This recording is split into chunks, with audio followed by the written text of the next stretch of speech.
The control of these two hills seesawed between the French and the Germans throughout March, and they became the initial staging grounds for a staunch French resistance. Jeez, bro. Imagine how many people are dying. Oh my goodness. Barbadian reacts to longest battle of World War I by armchair historian. Let's get right into it. The air over Verdun hangs heavily with the stench of war. Germany, undeterred by Entente offensives in 1916, aims to bleed France white. The French, steeled in resolve, stand ready to defend every inch of the River Meuse. With each explosion that rips through the sky, with each life snuffed out in the cold mud, their tenuous grip on hope tightens. German forces press in from three sides, and the men at Verdun prepare for a harrowing saga of valor and horror amidst the grim realities of war. Situated about 250 kilometers northeast... Wasn't like Verdun? I know Verdun was like... Wasn't it like one of the most deadliest battles of World War I, right? I think it was like the most deadliest battle of World War I, right? Correct me if I'm wrong. Of Paris. Verdun has always held a revered place in French history and sentiment. Its grounds have repeatedly bore witness to historic events, such as the Treaty of Verdun that marked the division of the Frankish Empire, its endurance during the Franco-Prussian War against Prussian besiegers, and its resilience against German encirclement during the First Battle of the Marne in 1914. At the core of... Damn, okay. Okay, Verdun. I didn't know Verdun had that much significance to it. Wow, just learned something new today. Verdun's defense lay the fortified region of Verdun, or RFV, an intricate network of fortresses encircling the town. This network boasted over 20 major forts, flanked by numerous smaller fortifications, all constructed between 1870 and 1913. Among these, Forts Douaumont, Vaux, and Souville were the most formidable, with Douaumont being the largest and newest, having been completed just 3 years prior to the battle.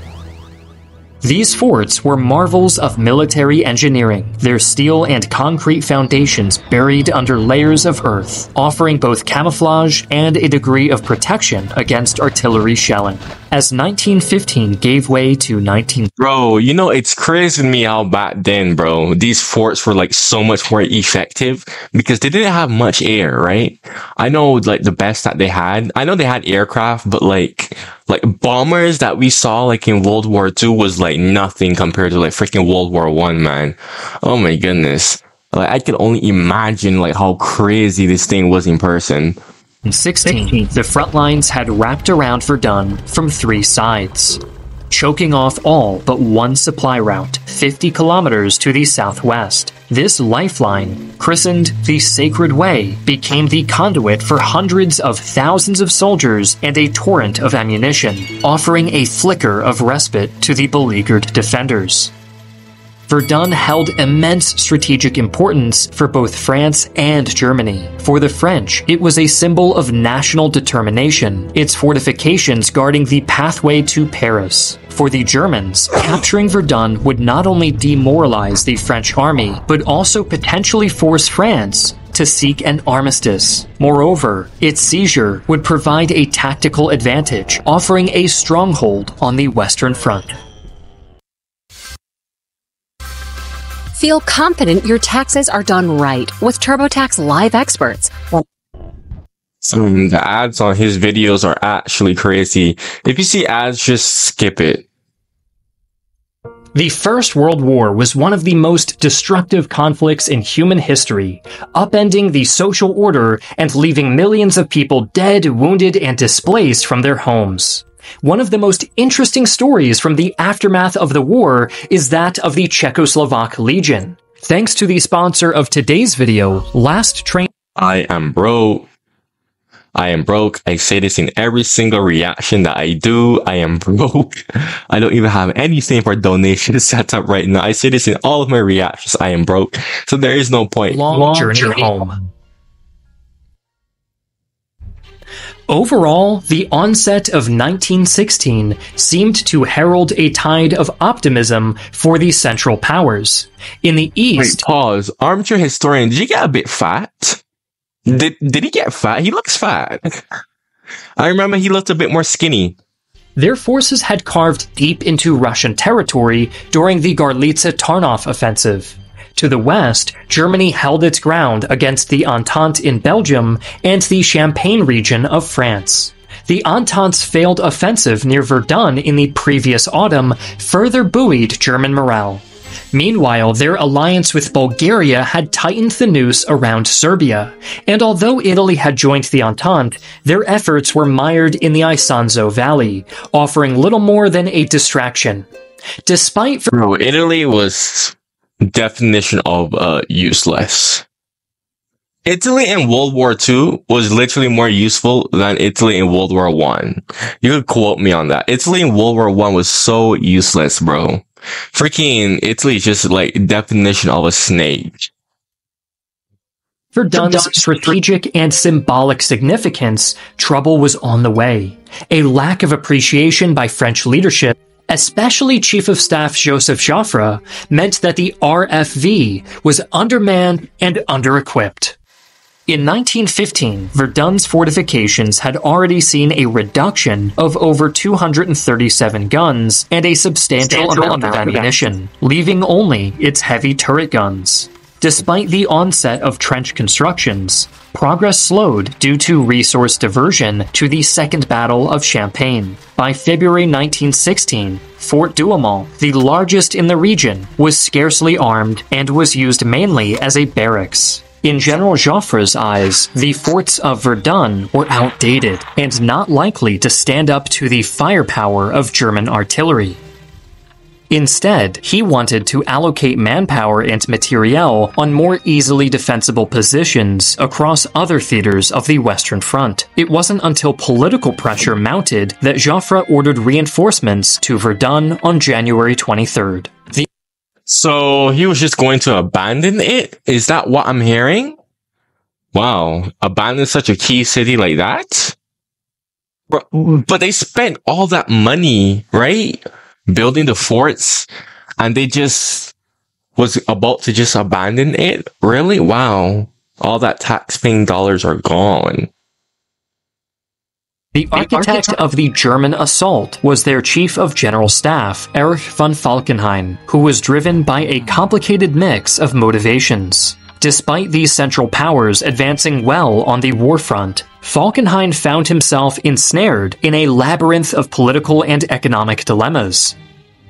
The protracted nature of the war weighed heavily on his mind and drove home a conviction that sustained conflict for another 2 years would leave Germany in a bleak position. Falkenhayn's political standing was precarious. The war had yet to bear the fruit of a major victory under his command, something that his rivals in the German court were keenly aware of. One of these rivals was Paul von Hindenburg, the celebrated commander of the 8th Army, whose victory at Tannenberg cast a long shadow over Falkenhayn's accolades. While victories burdened... I actually did a World War I reaction to the Eastern Front by Eastery. I think he dropped a part 2, but yeah. It's that victory. Honestly, that victory shouldn't even have happened, in my personal opinion, if the Russians simply encoded their telegraph messages, or is it telegram? I think telegram messages, yeah. But you should go check out my Eastery World War I Eastern Front reaction, though.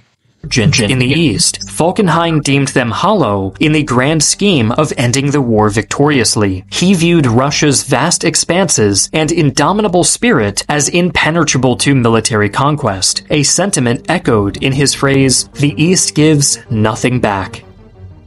To Falkenhayn, it was Britain that was Germany's formidable adversary. Yet a direct confrontation was deemed futile given Britain's naval prowess, geographical insulation, and robust resupply channels. Falkenhayn believed that severing the Anglo-French alliance could disillusion Britain and expedite the end of the war. He surmised that a crushing blow to France at Verdun could be the catalyst for a much-needed breakup.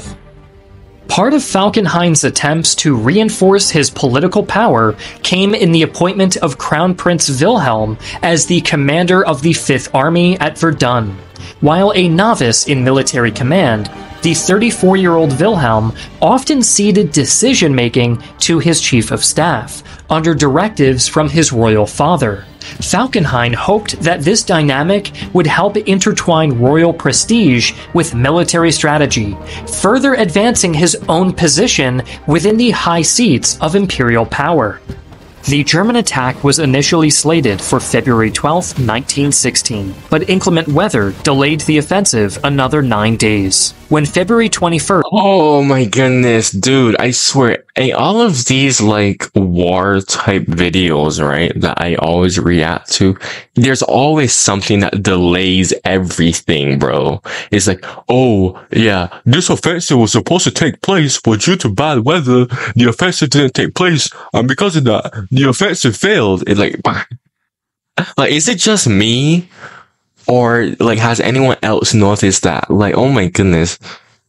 First finally came. The skies above Verdun roared with German artillery. Over 1 million shells rained down in a relentless 10-hour bombardment on French positions. In the ensuing 3 days, the Germans alternated between artillery showers and probing assaults on villages north of the RFV, methodically edging along the right bank of the Meuse. The major push commenced on February 24th, slicing through French defenses with alarming ease. A grave oversight had left Fort Douaumont thinly manned. Its capture on the 25th by German forces was a bloodless victory. The night of February 26th saw Philippe Pétain, the stoic commander of the French Second Army, Ooh. Alright, so the Germans just took the fort with ease. Oh, I expected a much more harder fight. I wasn't expecting them to just go and take that fort with ease, but let's see what happens here, because he said this is the longest battle of World War I, so...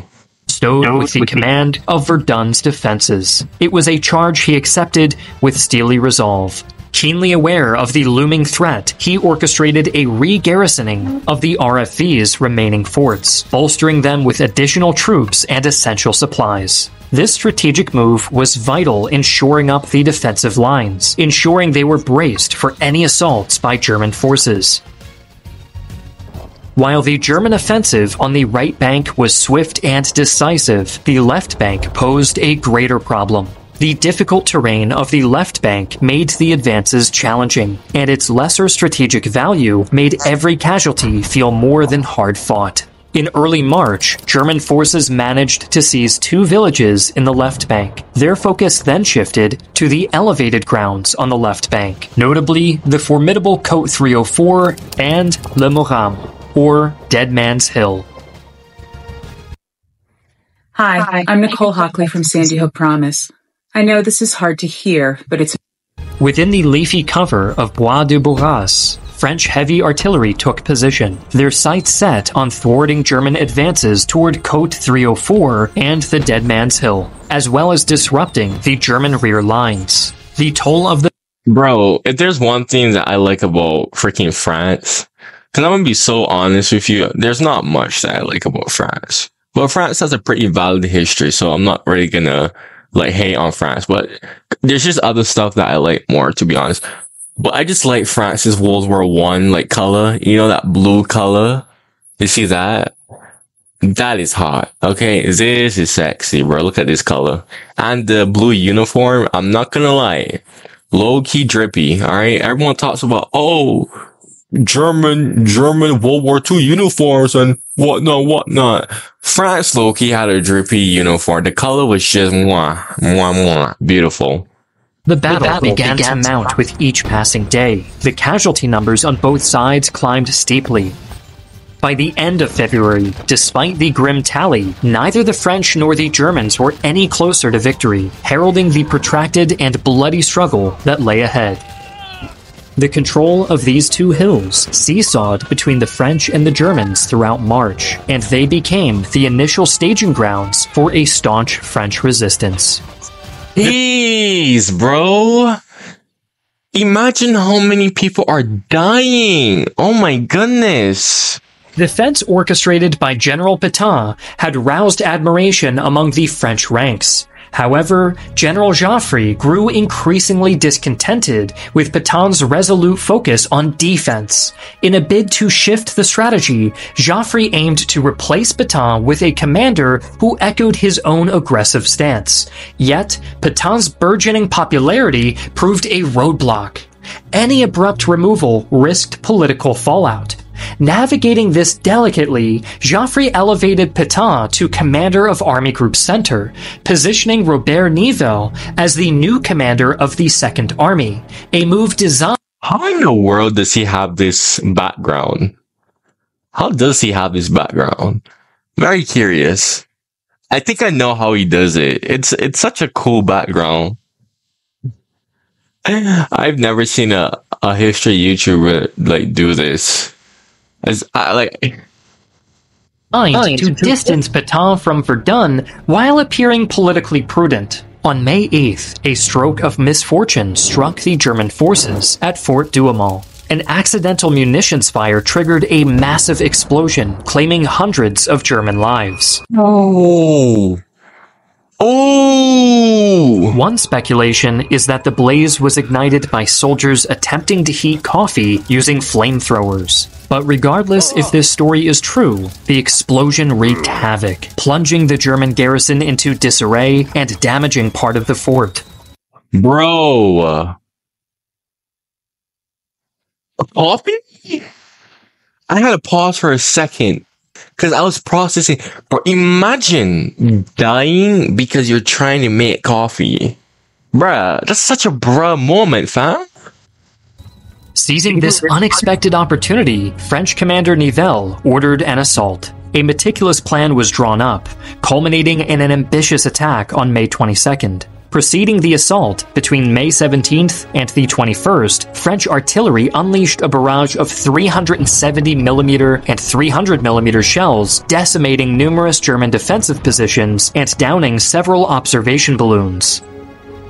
On the day of the French assault, the 36th Infantry Regiment faced resistance on the left flank, but the 129th Regiment made a gallant advance, breaching the fort and occupying its western half. However, their triumph was fleeting. German reinforcements swooped in, isolating the 129th Regiment and compelling a French retreat. I was about to say, yo, the French people, okay, I see you, but then that happens. But the saga of resilience continued at Fort Vaux. Beginning June 2nd, the fort endured a relentless German siege. Its garrison, dwindling in supplies and men, clung to survival. Major Sylvain Eugène Renal, the fort's commander, resorted to carrier pigeons for communication. On June 4th, amidst a dire supply shortage, he dispatched his last pigeon with a plea for resupply. The bird, albeit affected by poison gas, valiantly delivered the message to Verdun Citadel, earning the Legion of the Honor and the moniker The Brave. Relief. Alright, bro. I've heard like a little bit of stories about World War I birds, but yo, hey. Look, even the birds are doing something, alright? Arrived on June 5th, yet the situation at Fort Vaux remained grim. By June 7th, with merely 12 gallons of drinkable water left for 600 men, Major Renal had no choice but to surrender. In a rare gesture of chivalry amidst the savage conflict, Crown Prince Wilhelm honored Renal with a gifted sword. Despite Vaux's capture, a distant glimmer of hope sparked on June 4th with the commencement of the Brusilov offensive, which eased the pressure on the Western Front, though the respite was temporary. On June 23rd, German forces unleashed a ferocious assault, seizing ground before advancing toward Fort Souville. Amidst the chaos, Robert Nivelle implored his troops with a resounding cry, "You will not let them pass, my comrades," a phrase that would later morph into the iconic battle cry, "They shall not pass." The relentless on- Oh, really? So that's the origin of it. Okay, that is cool. That is cool. Bro, when he said "you shall not pass," I was thinking about Gandalf from Lord of the Rings, where he was like, "You shall not Boss! Like, I don't know. If you know what I'm talking about, you should probably know. But yeah, the freaking Gandalf came in my brain when he freaking said that. Onslaught at Verdun was momentarily eased as July ushered in the Battle of the Somme, requiring the redeployment of troops along different front lines. By the end of August, Romania's declaration of war against the Central Powers opened up a new front, intensifying the already complex European conflict. This was followed by a significant military reshuffle on August 29th, when Falkenhayn, weighed down by the quagmire at Verdun, was replaced by Paul von Hindenburg as the chief of the German General Staff. Hindenburg, with a fresh perspective, shifted focus to other theaters of war as he recognized the diminishing returns of the Verdun campaign. He promptly ordered a halt to all offensive operations in the RFV, marking a tactical reevaluation. Hindenburg's strategic pivot aimed to better allocate Germany's military resources, seeking more favorable battlefields to change. Okay, so this is interesting. Basically, all those lives were thrown away for essentially nothing. That's what I'm getting out of this. The war's trajectory, which had been largely stagnant and draining. Meanwhile, the French remained poised to reclaim the territory lost under Falkenhayn's leadership. Tap the Get It Fast filter, and you'll be shown options available for quick shipping. This is great.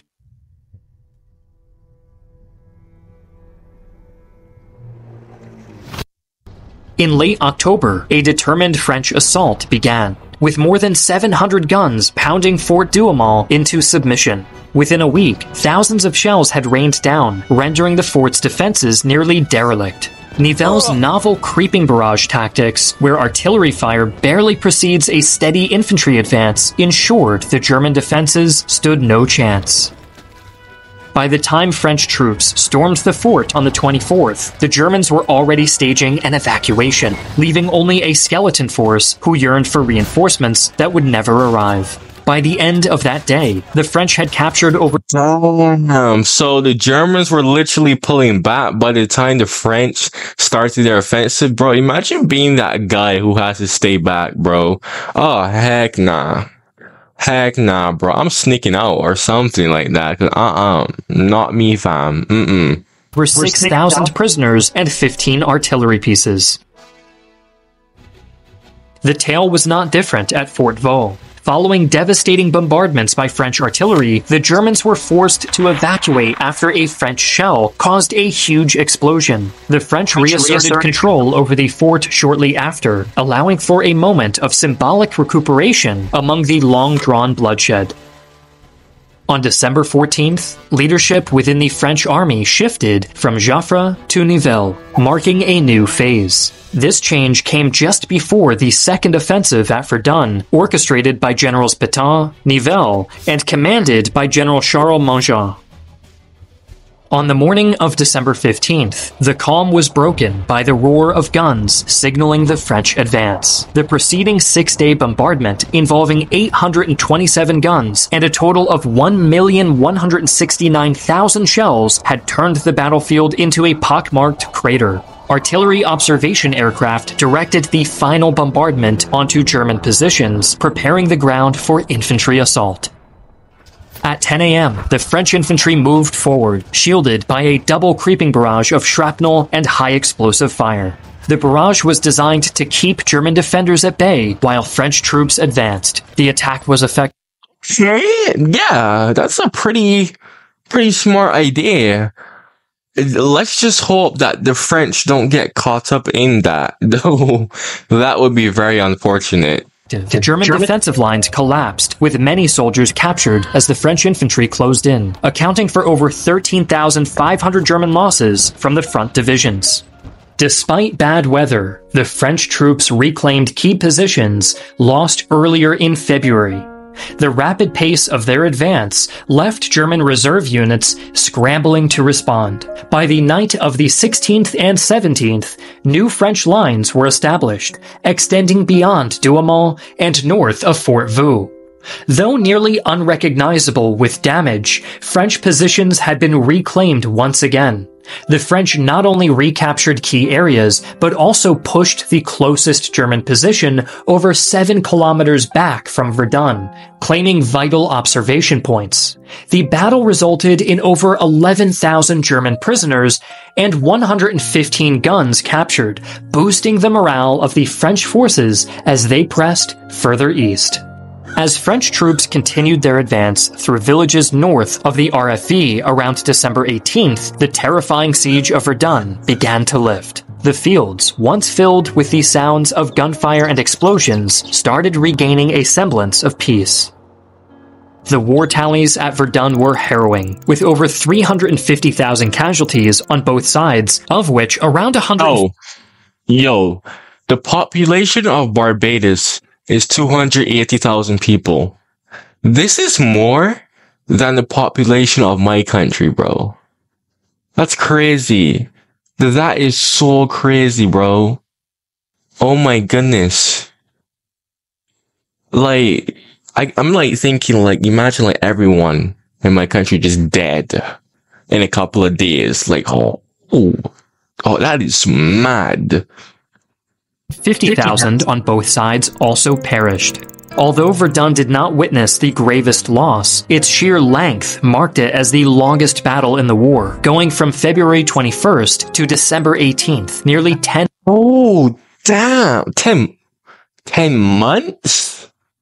months in total. We just released a new exclusive. Okay, so I was wrong. It wasn't the deadliest battle. Although the casualties were quite high, it was the longest battle. Okay. Yo, that was a good one, man. Check out these other videos that are appearing on your screen right now. If you want more Armchair Historian reactions, tell me in the comments down below. If you like historical reactions, subscribe to my channel, and thanks for watching.